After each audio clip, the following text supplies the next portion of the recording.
Hello, everybody. Welcome to the Rambling RunOff Sports Podcast. I am your host, Robert Rios, as always, giving to you the sports news you need to hear.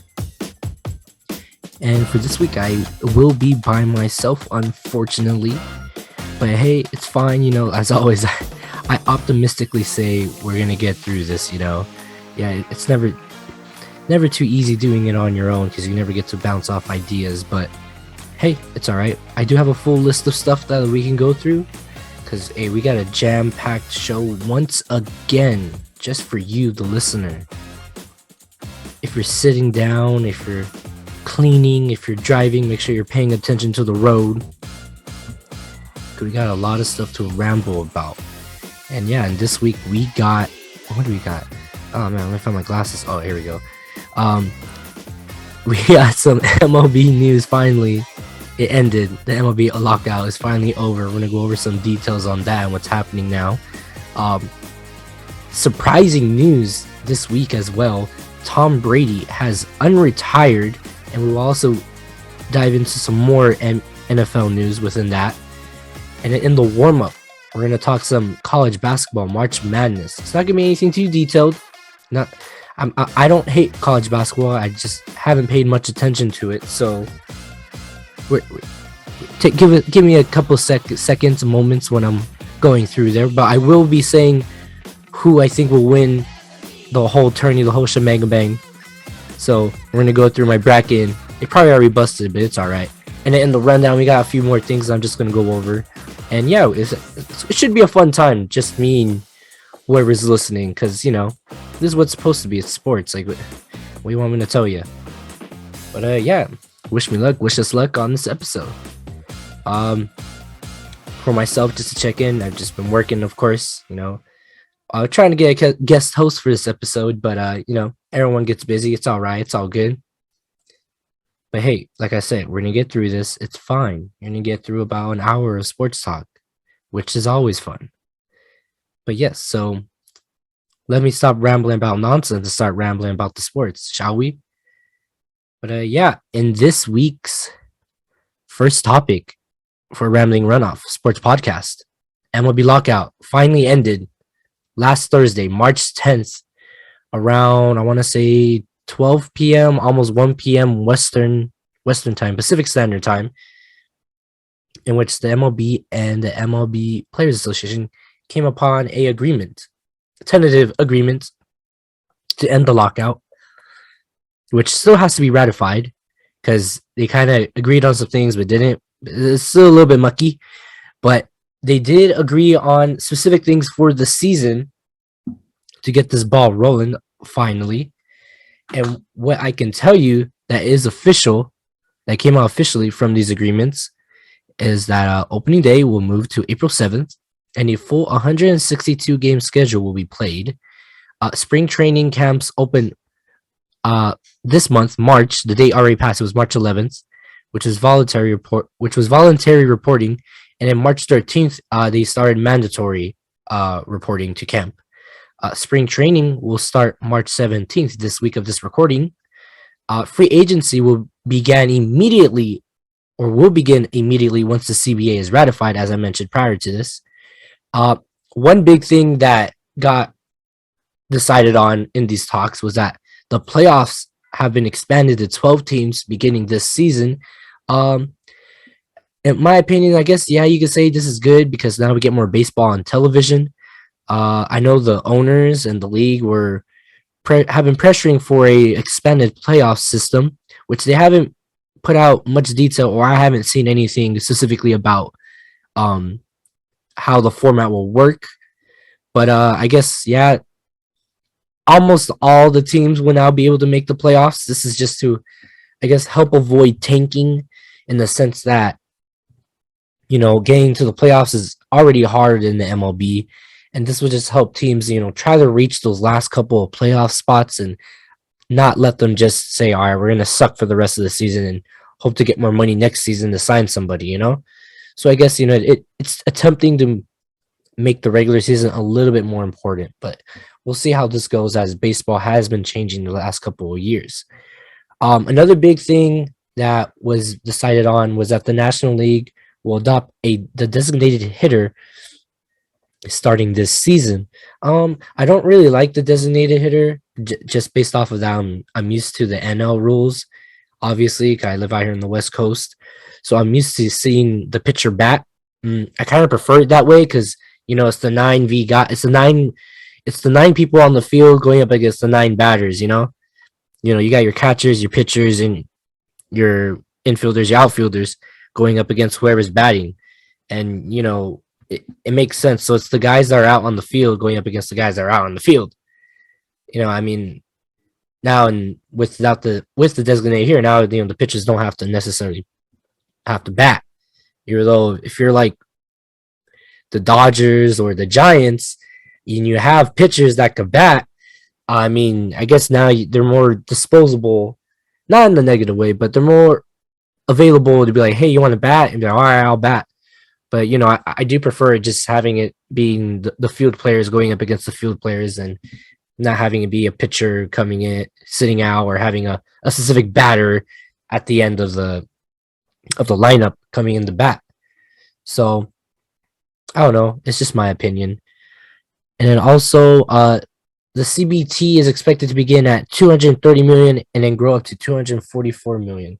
So, like I said in the beginning of this, it's a little mucky still, but we're getting baseball finally, and yeah, it should be okay. I know Danny voiced his opinion that every year baseball kind of hurts itself every year. I don't know what he's talking about.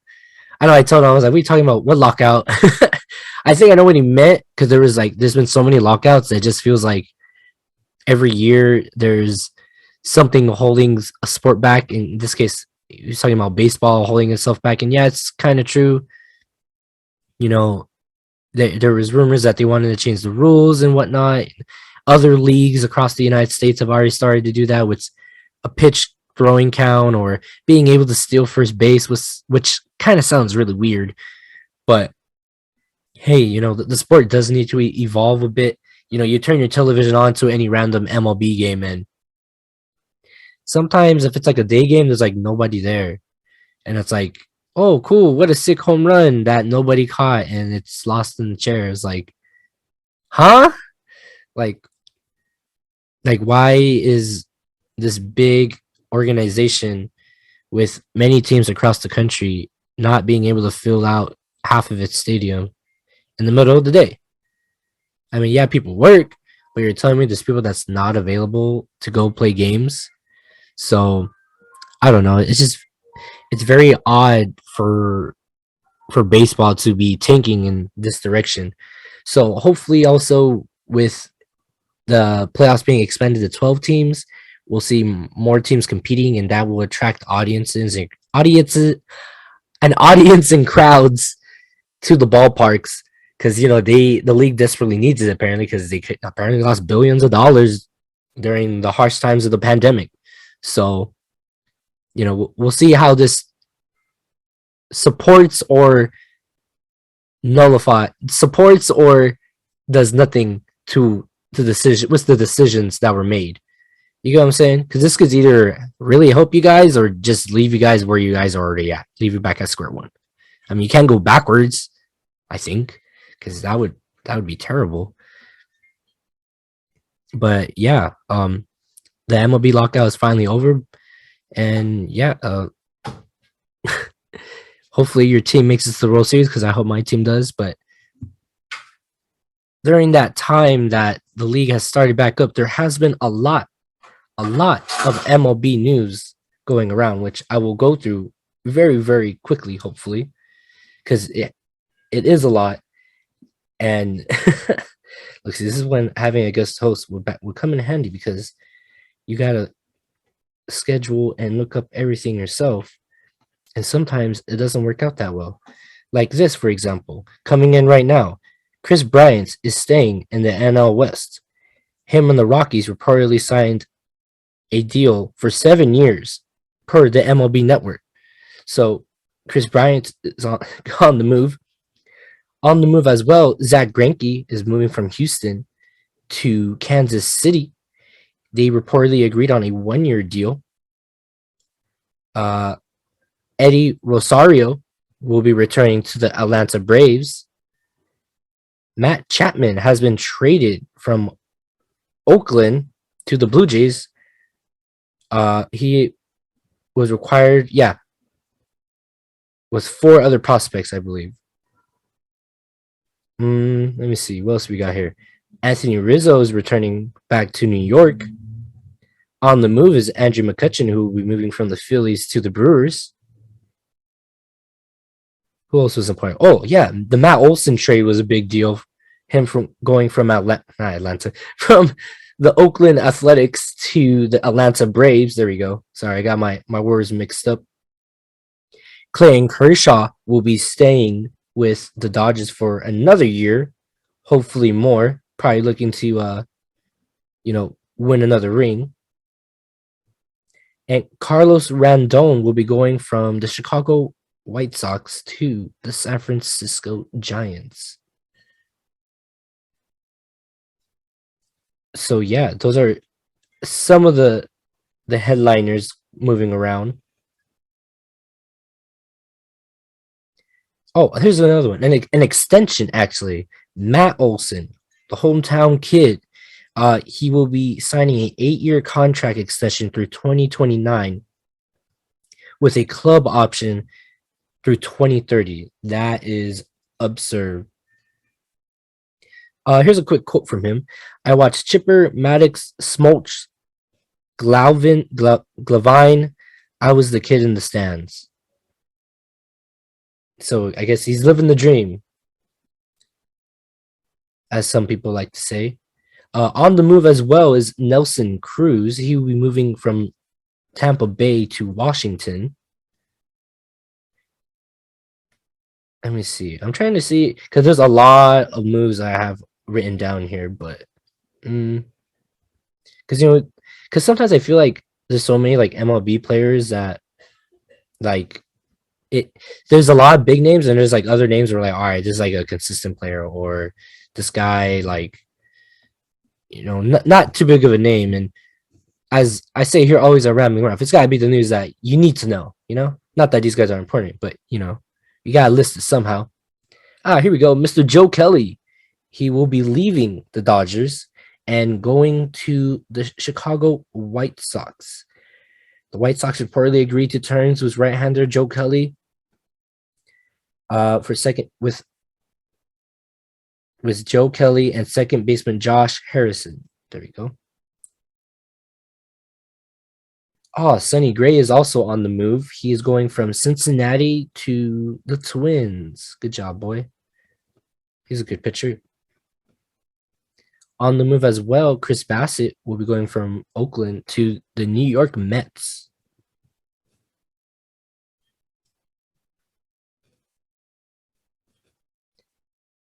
And then in other news as well, Freddie Freeman said his time in Atlanta is over, but he is not retiring or leaving the league. He is just looking for a new place to call home at the moment, in which I think the Yankees might want to try to get him. The Dodgers are openly trying to get this man. But, of course, the Braves may try to sneak in at the end. So we would just have to see what happens there. He's another good ball player that needs to find a home. And then another guy that's trying to find a place to stay is Alex Correa. Yeah, I'm surprised he's not staying in Houston, which is very, very weird, in my opinion, considering, Carlos Correa, excuse me. No, wait. Is it Carlos Correa or is it Alex Correa? We're going to find out right now. We're not sure. Why am I not sure? I thought I wrote this down correctly. I guess not. No, yeah. Oh, it is Carlos Correa. My bad, everybody. But yeah, Carlos Correa is trying to find a new home. Right before the lockout, he did reportedly deny the Detroit Lions, which I believe they're offering him like $200 million, and he was like, nah. And then he fired his manager or his agent, and he, got a new guy. Oh, apparently they were offering him a 10-year deal worth 275 million, and he denied that. I think he's trying to get 300 mil, and I think the Yankees may be interested, and I want to say maybe the Sox, but I'm not 100% sure. But I know the Yankees probably need a shortstop as well. But yeah, I think that's what it was. He's looking for that 300 million price tag, which is pretty odd in my question. So okay, he's trying to get that 30 mil per year, basically, if my numbers are correct. But is he worth that much? I mean, I think he's worth how much the Tigers were giving him. I don't know.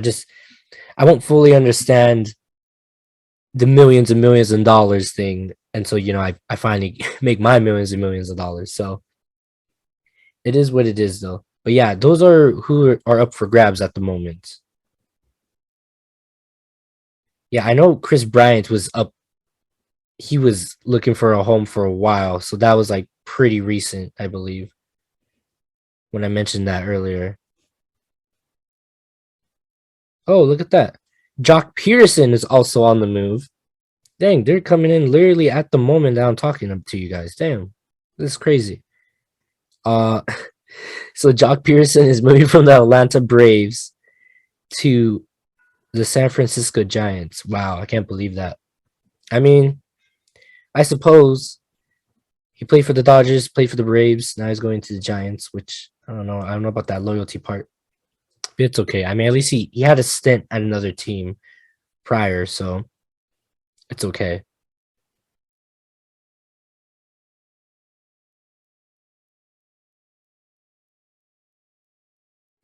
But other than that, that's I believe that's all of the moves that have been made recently with the league.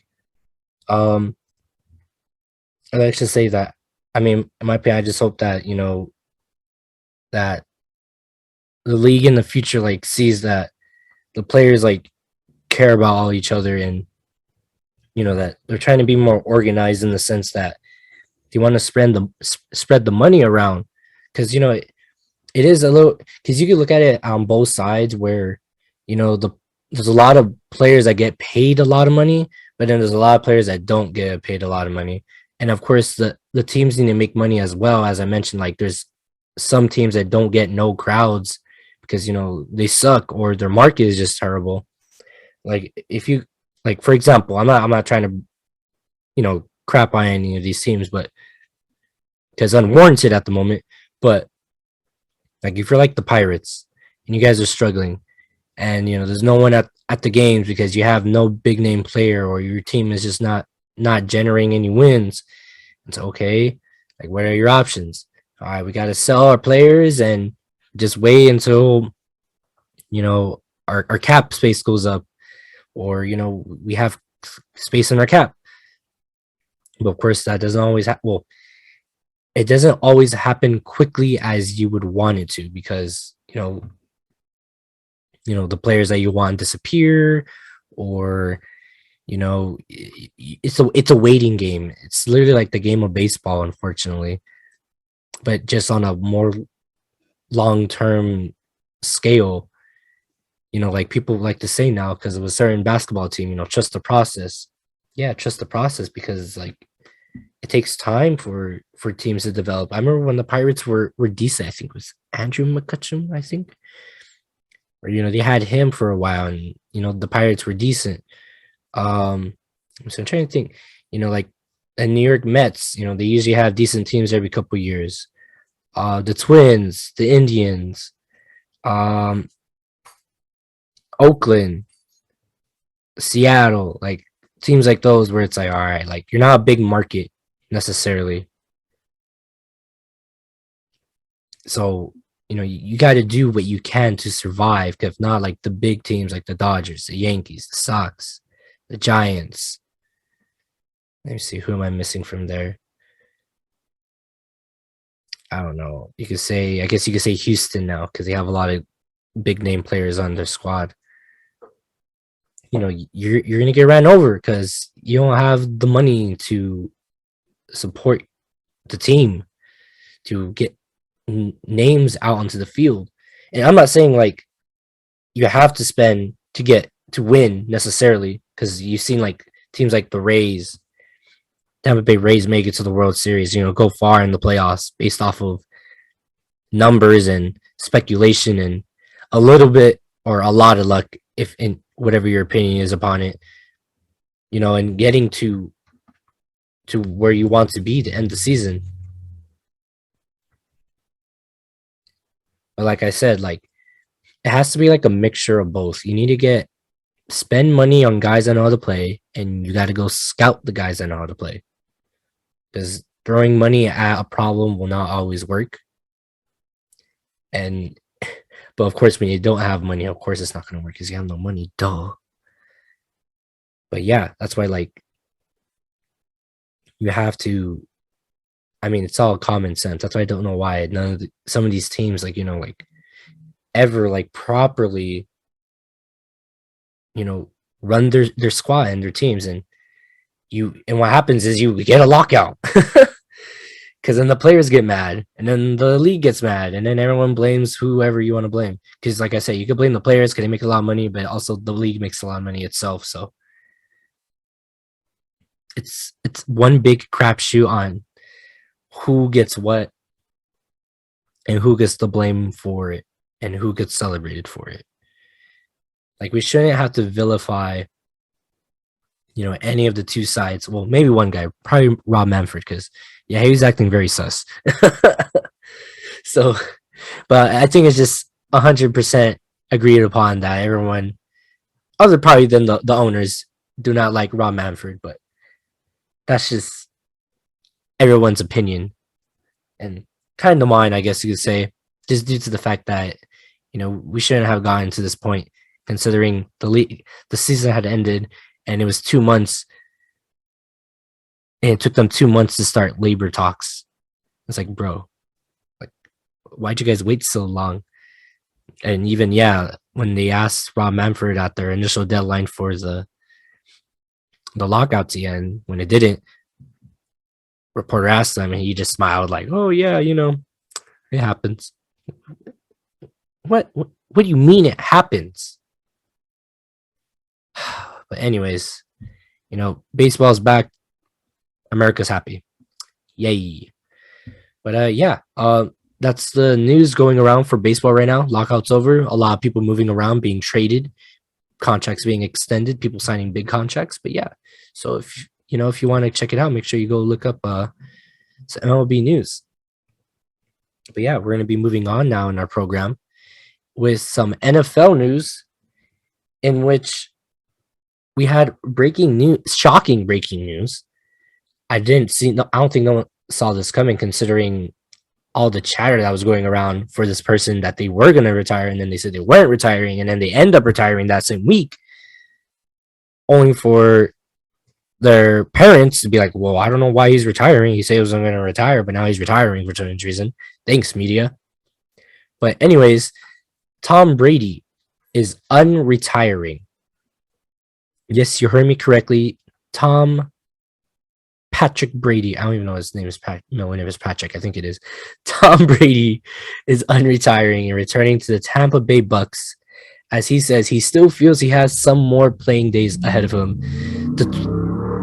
Excuse me, sir.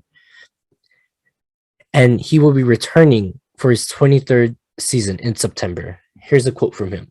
I've realized my place is still on the field and not in the stands. Wait, what? Wait, why am I reading this quote wrong? No, I realized my place is still on the field and not in the stands. That time will come, but it's not now. I'm coming back for my 23rd season in Tampa. End quote, said the 44-year-old quarterback for the Tampa Bay Buccaneers. So, yeah, I didn't expect this. No one expected it, but I guess you could say he probably prematurely retired, but I'm gonna explain later my theory, okay? Like, I feel like he prematurely retired only on the basis of that he thought other people were going to retire. And he's like, all right, the media saying I'm going to retire. I think it already leaked that I was going to retire. So I might as well just announce that I'm retiring. I think that's what happened when the initial like leaks from ESPN and whoever else was saying he was going to retire happened. Because, yeah, it was very weird where they're like, what are you guys talking about? He's not retiring. And it was like a day later, all right, yeah, I'm retiring. And it's like, bro, it's like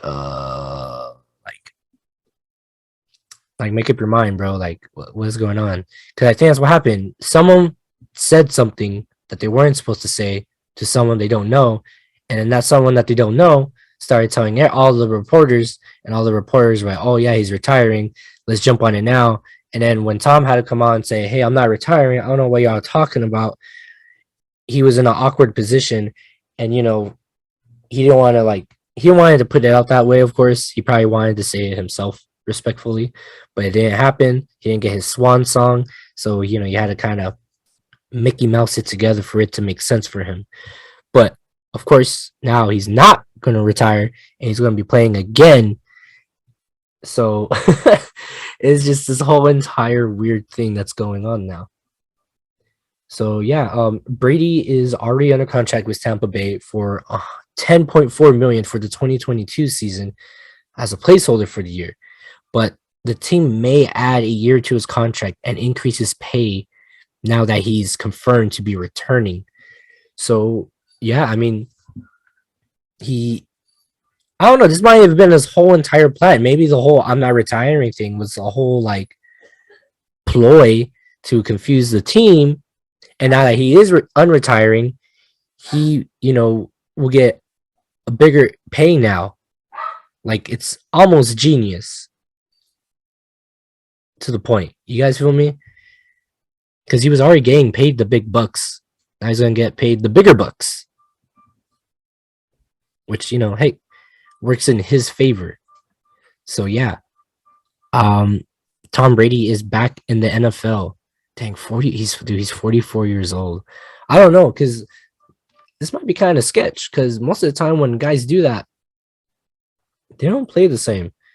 I mean, yeah, he was lucky enough to do the thing that is popular recently in the league, as in QBs moving to another team and winning a Super Bowl, a la Peyton Manning.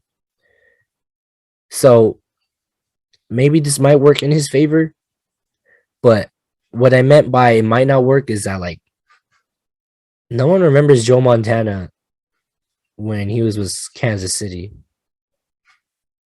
Different red jersey and all.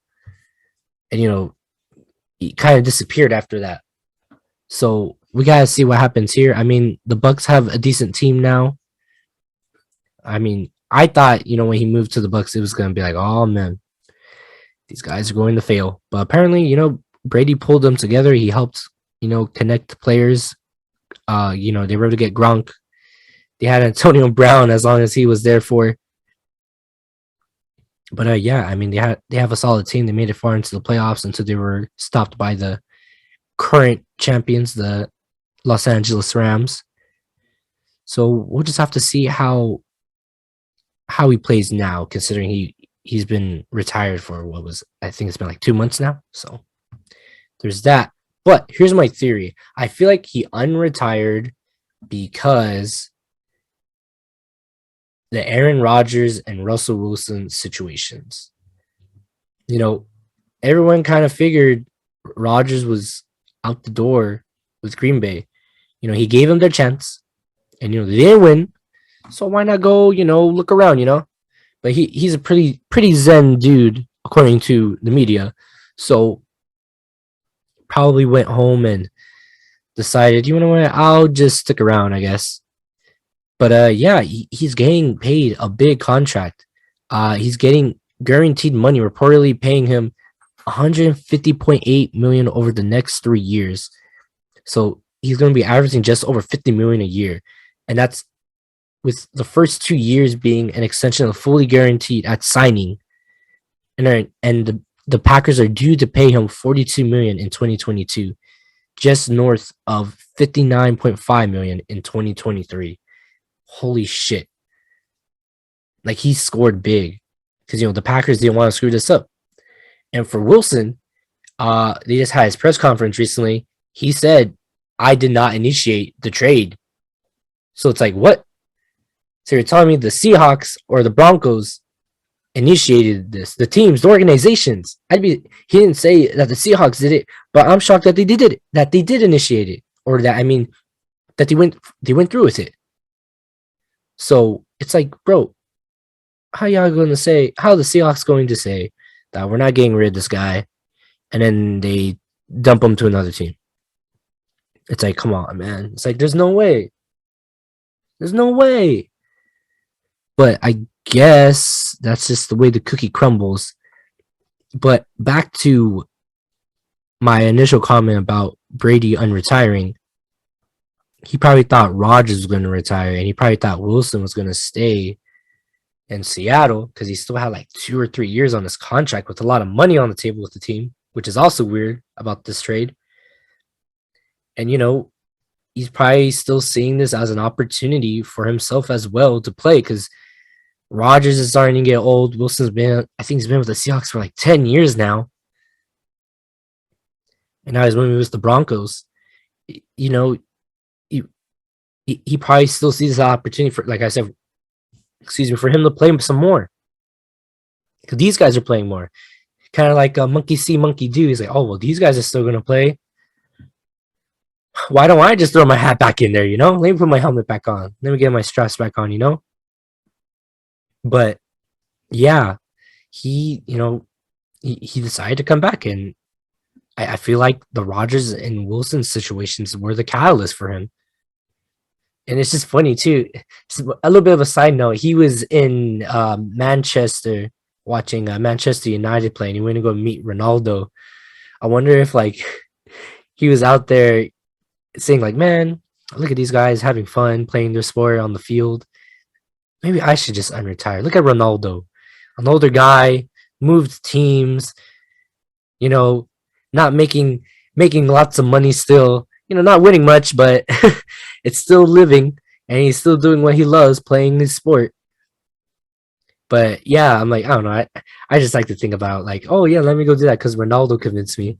But no, I think he made this decision himself to go back and play another season or two. He's 44. Is he just gonna play until he's 50? Is that what's gonna happen? Because I don't see that happening. I can't see him playing till he's 50 because I've been telling myself the past 3 or 4 years, I'm like, hey man, one bad hit and he's done. He's gonna end up like that guy that he replaced when he came in 20 plus years ago. So he's treading deep water now, in my opinion, just due to his age. But as long as he keeps himself healthy, as long as the team keeps him healthy, as long as they keep him safe, more importantly, one little knock and we might not see the same Tom Brady. And this might be a bad decision considering he's been out for 2 months.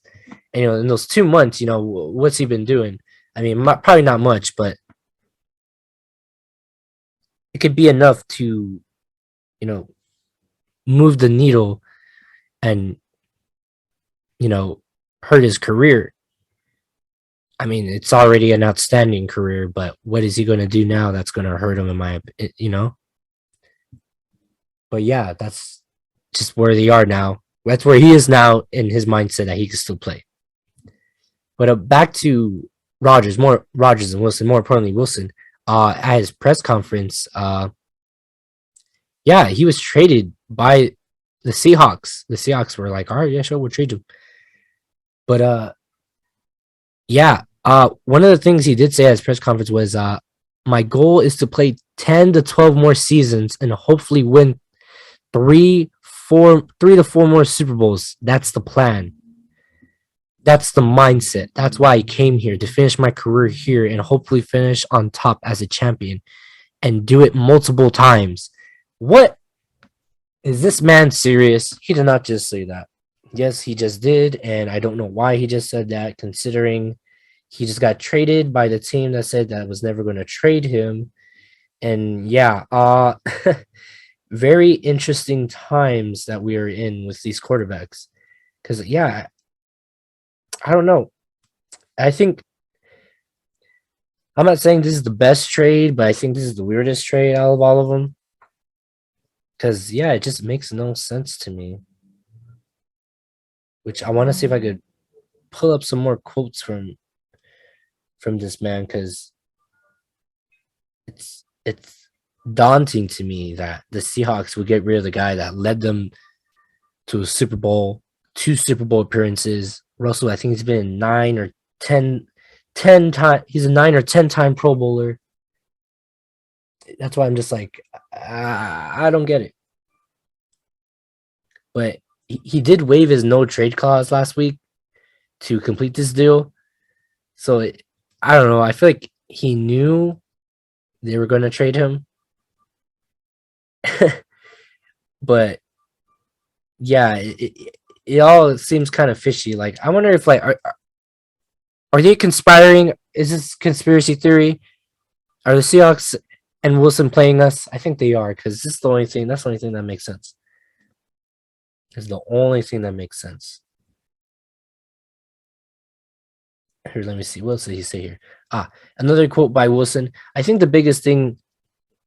Oh, in regards to speaking with Peyton Manning, I think the biggest thing he told me was this is a winning organization. That was the biggest thing. Obviously, you know that from an outside perspective. But when you're in it, living in it every day as a QB, as someone people look to lead, you want to make sure you can answer that question. And he said, without a doubt, he loved it here. He still lives here today. End quote. As he spoke with Peyton Manning, who did the thing I mentioned before, moved teams, won a Super Bowl. I think he went to 2 Super Bowls, and he did beat, I think it was Super Bowl 50 or 51, where they beat the Panthers. The outright won against the Panthers. Why can't I speak today? I think, I know why. I forgot to bring water. That's why. No water, that's a problem. I always need water when you're talking by yourself. And it doesn't help either that I'm by myself and I don't have a break to drink water. That's why I forgot to bring water. Oopsie doopsie. Next time. But yeah. Yeah, it's just a little bit weird. Reading more about it, it's apparently Pete Carroll didn't want to get rid of him either. It's like, what is going on? None of this makes any sense. How is this going to be a historic trade in the NFL? And you got people and teams saying that they weren't going to trade. What? I don't understand. Here's a quote from Pete Carroll.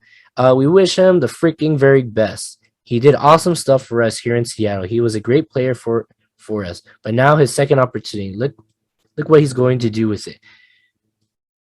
He's going to fly. He's going to do great stuff. We support him and wish him in all of that. I don't get it. Come on, man. This makes no sense at all. This is making less sense than all the Aaron Rodgers debacle and making less sense than the Tom Brady debacle.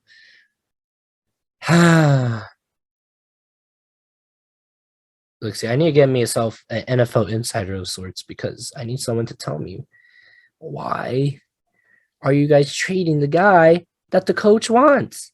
And why are you guys trading the guy that didn't want to get traded at all? But apparently said, all right, I'll just get traded. Oh, here's a funnier quote from here. Apparently, when they were speaking with Peyton Manning, I don't think Wilson said yes. He said, fuck yes.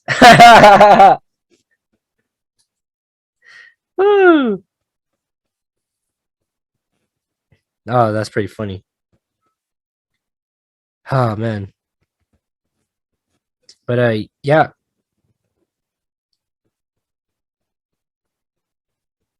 I don't know. I'm just speechless at the moment because, I think this is probably like, yeah, it is true. This is probably like the biggest deal that happened right now in regards to, QB's moving. But it is what it is. But hey, look at that. More breaking news. Oh gosh. You guys aren't gonna you're not gonna believe this one. This guy was already on the move from LA from the Rams. Von Miller is headed to Bills Mafia, the Buffalo Bills for a 6-year, $120 million deal. Ay caramba, as they say on The Simpsons. Dang, that's one hell of a swing that man just pulled. Well, I hope he enjoys Buffalo because there's a lot of snow there. Dang, 6 years? Damn. What is this? A 51.5 million guaranteed, including 45 million fully guaranteed at signing. Wow. You gotta be killing me. Let me see. Miller, he turned 33 in March. Oh, who turned on March the 26th? Do you guys not know how to? March the 26th of last year, apparently. Where are we in March? Why do you guys write that? That makes no sense. Yeah, no, Von Miller, he is an animal.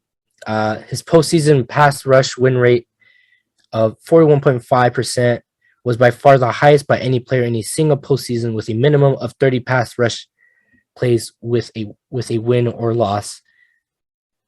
Him and Aaron Donald were just monsters that destroyed every offensive line. Him and Donald both had 18 pressures in the Rams' 4 playoff games. So whoever he's going to get paired up with, which I think the Bills also did sign. Who else did they sign? They signed. Oh, never mind. Not that guy. Apparently, they signed a tight end as well in making this Von Miller move. They signed OJ Howard on a 1-year contract, $35 million deal that could be worth up to $5 million, or $3.5 million that could be worth up to $5 million. So, yeah, the Bills also trying to make moves to help them win. And apparently Miller signing with the Bills. Apparently Miller's the best pass rusher on the Bills roster at the moment. And apparently they've invested in two defensive ends in the past 2 drafts. Buffalo has used 2 second-round picks and 1 first-round pick on the position in the past 2 years, but lacked a player that opposing offenses needed to consistently be aware of. And yeah, if you wanted someone, a big name, a big guy to disrupt offensive lines, you got your guy now with Von Miller. And, this makes perfect sense considering people were complaining, oh, how come what's his face didn't get a chance against Patrick Mahomes? Why didn't Josh Allen get a chance? Well, no. Why didn't the defense just play better and stop Patrick Mahomes in overtime? That solves everything. That's all you guys had to do. And so stop complaining. Like, if you guys had a good pass rusher, or even just if you just had a good lineman on defense at all, any person good on defense rushing the QB or the running back, you guys would have been fine. But you guys weren't. So that's why the Bills lost, because they had no answer. I mean, that's mine and a lot of other people's opinion. No, we're not changing the overtime rules. So now when the Bills get into a muck, when they get into trouble, they'll have Von Miller to help bail them out in some ways, But yeah, good on the Bills on securing a big name talent on their defense, because to my knowledge, they don't got a lot of those right now. And good job on Bills Mafia. Hope you guys enjoyed him. He's a good ball player. But yeah, I think that ends our NFL news, which started off with Tom Brady unretiring. Moving on to one of my favorite smallest segments in our show, the warm-up. We're going to be talking some March Madness, some college basketball. But just to let you guys know, I am not a college basketball expertise, unfortunately, because college basketball where I'm at is still on the rise. You've always had UCLA, USC, San Diego State, and a couple of UC or Cal States, making it in every once in a while. But, it's a little hard to follow when there's not much of a college basketball presence in our area. But hey, I've done my best. I followed USC and UCLA as best as I could. UCLA's always had some deep runs. USC made a deep run, I think, last season as well. I think they made it to the Elite 8 or the Final 4. I think both teams did, actually. So, I think yeah. This should be a good tourney in my opinion. I mean, they're usually good tourneys because you always have your occasional upset.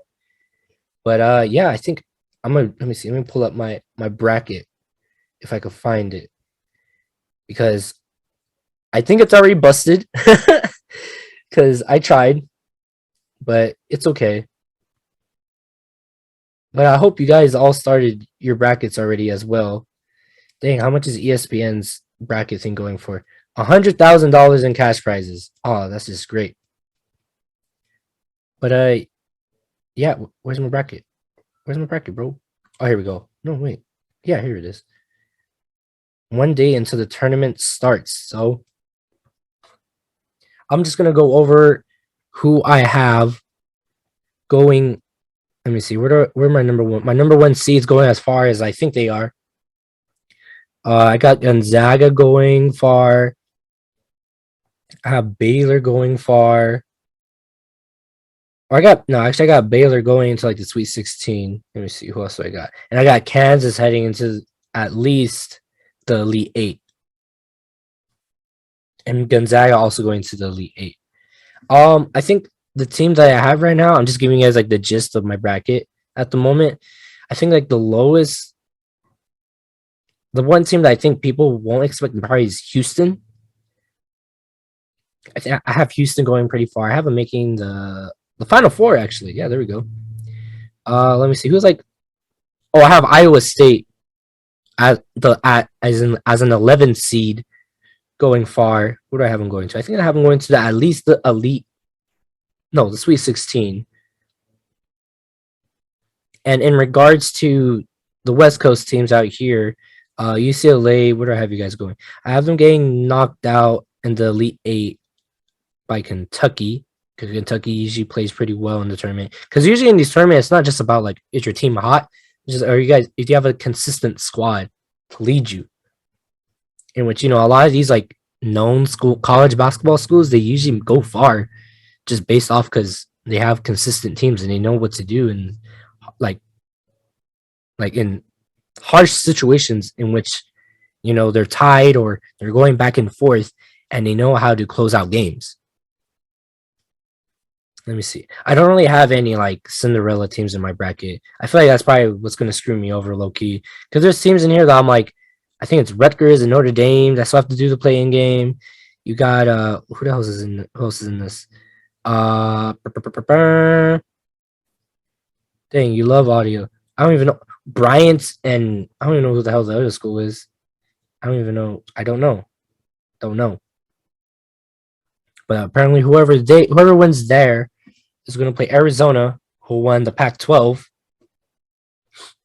But I have Arizona beating them, of course, because that's the only thing that makes sense. Uh, you had UAB, Chattanooga, Michigan as an 11, some school called Longwood. I'm not really sure. Let's look at their bio.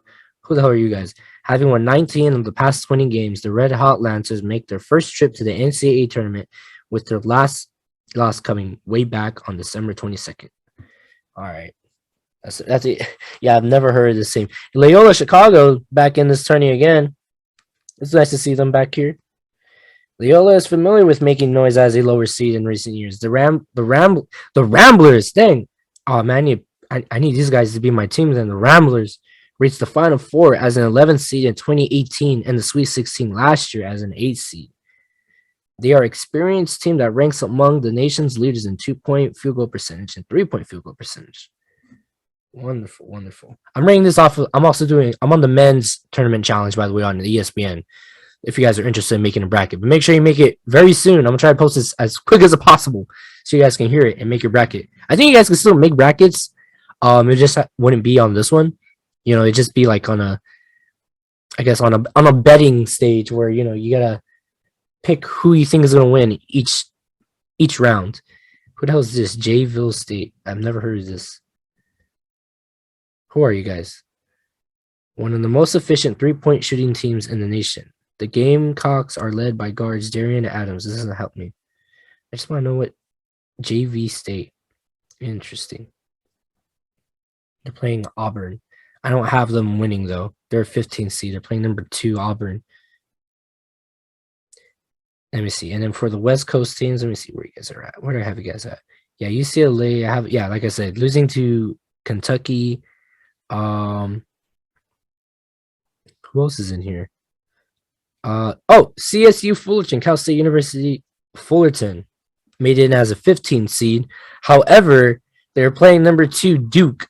Yeah, I don't see them winning. It'd be a very big upset considering it's a small CSU going up, a small CSU in college basketball terms, going up against a college dominant basketball university like Duke. And I know their head coach is not going to allow them to lose to a no-name team. Sorry, I just gotta say it like that. But yeah, let me see who else is in here. No, I didn't want to lose that. All right, let me go back into my bracket. Can I like name my bracket? It just gave me numbers. That's kind of weird. Let me see. What's another West Coast school? Let me see. Who am I forget? San Francisco. I don't know what school this is, but they're playing Murray State. Murray State, however, is usually another good team in the tournament. The Racers enter the dance on a 20-game winning streak and feature a great 1-2 punch and 6'10" KJ Williams and 6'5" Tevin Brown. Bruh. What's this? Murray State is one of the best offensive rebounding teams in the nation and thrives off forcing turnovers. San Francisco is equally talented on both offense and defense. Yeah, I've never heard of this school in the tournament. So, but this is why I like March Madness, because you get to hear of schools that you've never heard of. So it's kind of cool to like learn, like not like the history, but you know, different schools that you would have never really associate with. Here we go. Here's another one. USC. Where do I have you guys? I have them beating Auburn, and then I have them beating Iowa State because they had a great season. I just felt like they kind of fell off towards the end because I think they made it to at least the top 5 in the nation standings, and they made it to the semis in the Pac-12 tournament. Let's see, and then I have USC beating Kansas just for shits and giggles. Haha, suck it. And then I have them losing to Houston in the Final Four. And some of you may be wondering, well, all right, you've told us some of your favorites and who you told us some of your bracket. Well, who do you think is going to win? Well, everybody. In my Final Four, I have number 1 Gonzaga going up against Kentucky, and I have Houston, as I said, beating USC.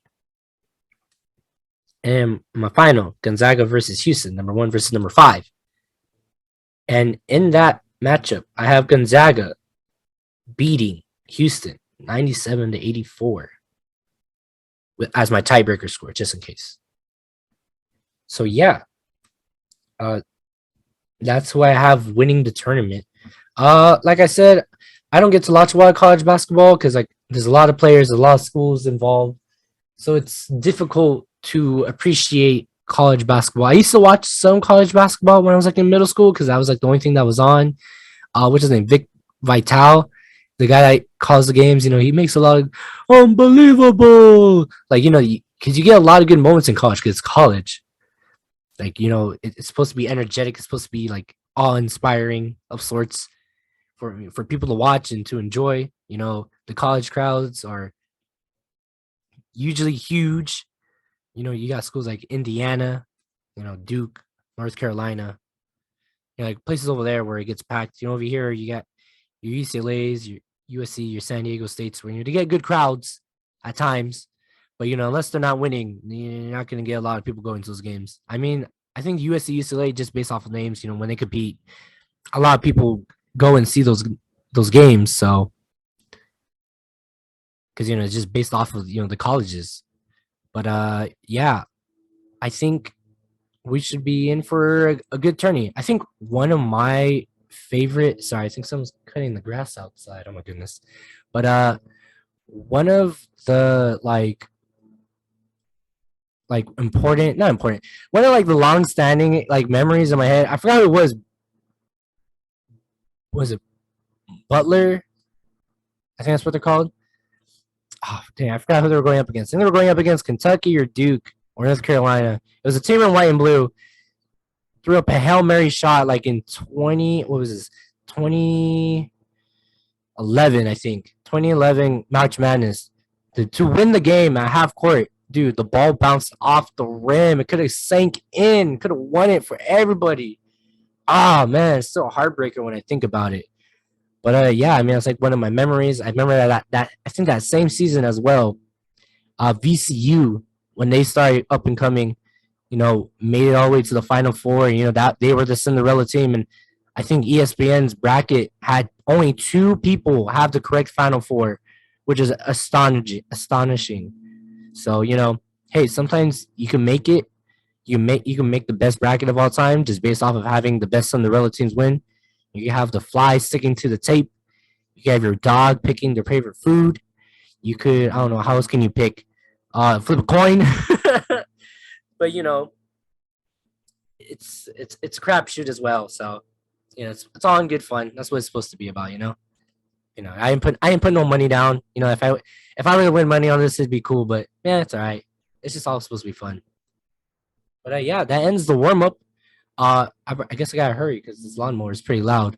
I might gotta be cutting your grass right now. But anyways, we're gonna be going into the rundown, in which Kyrie Irving and Kevin Durant scored a lot of points this past week. Kyrie Irving, no, let me start from the beginning. Kevin Durant, Sunday, scored 53 points in a win over the New York Knicks. And then Tuesday, his teammate Kyrie Irving dropped 41 points in a scorching first half over the Magic en route to a career high and a franchise record of 60 points. This makes Kyrie Irving and Kevin Durant the first teammates in NBA history to score 50 points or more in back-to-back games. So good on them. It was great to see Kyrie back in the league. He had his stance. He waited long enough that he could come and play in New York or Brooklyn or whatever. I don't know what their status is right now due to the pandemic, but Kyrie wanted to sit out and wait. And yeah, he's a dominant player, and I know me and Danny said it last week. They were missing him because Durant got hurt.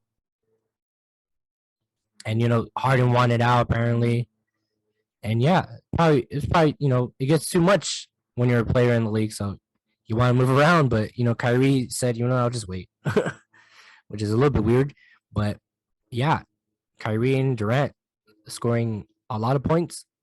Durant with his 53, and then Kyrie with 60. Moving on in the rundown, some soccer news.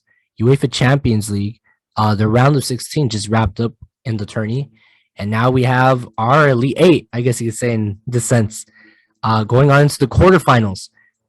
Now left in the tourney, we have Liverpool, Bayern Munich, Manchester City, Real Madrid, Benfica, Atletico Madrid, Villarreal, and defending champs Chelsea. Yes. Real Madrid still in this somehow after going down 1 goal in the first game against PSG, and then going down another goal against PSG, and in the 17-minute half trick. What the hell?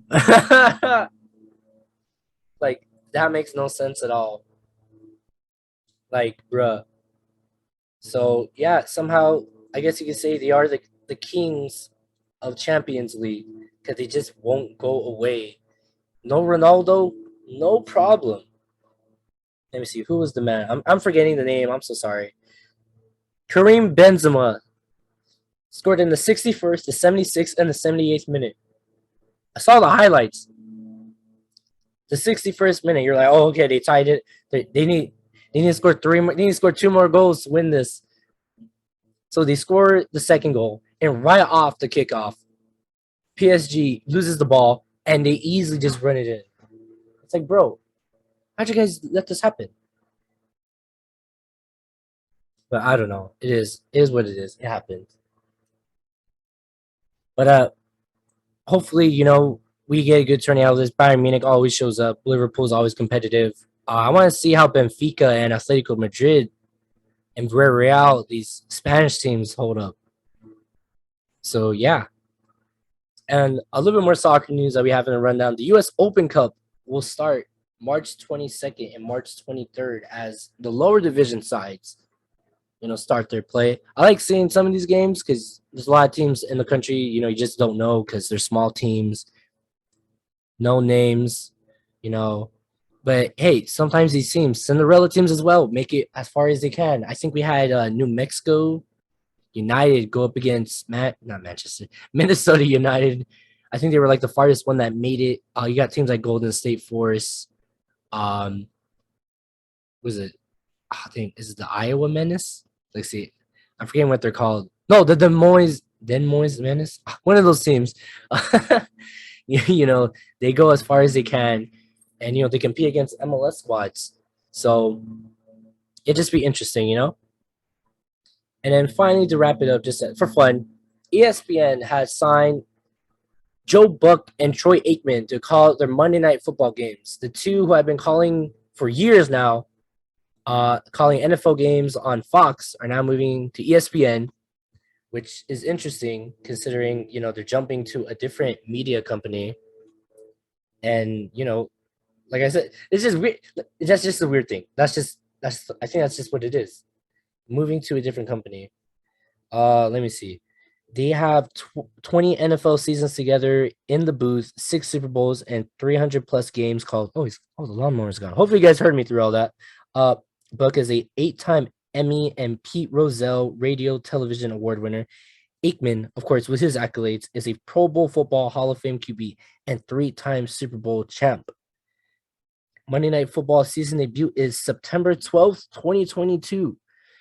So, yeah, this is going to be interesting considering Peyton Manning was capping on Joe Buck. He's like, you see, I need a co-host, not like my brother. I need someone like when Troy Aikman makes a mistake, his co-host don't bug him. I need someone like Joe Buck, who just sits there. And then they had Joe Buck on their TV show during Monday Night Football discussing, and he's like, oh, yeah. You suck. He didn't say that, but it was just funny to hear him just try to burn him back. And yeah, he got him good. But yeah. Buck and Aikman on Monday Night Football, which is going to be really weird. So I hope they bring back Manning Cast. That was freaking hilarious, honestly. Now they're going to compete with each other, which is tragic. But, you got 2 big names calling your Monday Night Football now. Well, I think we've run our course. We've warmed up, and we've done the rundown. But yeah, I think it's time to wrap things up from here, from Rambling Runoff. Thank you for listening to Rambling Runoff. If you're listening on YouTube, please like and subscribe. Press that subscribe button, press that like button. Leave a comment as well if you would like. Tell me if this was a good show. Tell me if it was a bad show. We're also on Spotify. Please leave a review. Follow us there. Leave a review on Apple Podcasts as well. If you're on Anchor, thank you for listening. If you're on any other listening platform, thank you as well for that. We appreciate the support. If you want to hear more from us on the socials, you can find us on Twitter at @OffRambling. Find us on Instagram at @RamblingRunoff. You can find us on TikTok as well as Rambling Runoff. If you want to hear more from me, Robert Rios, your host, you can find me at Robert RRY. And of course, once again, thank you to you, the listeners. I've been your host, Robert Rios from Rambling Runoff. See you guys next time. Peace out.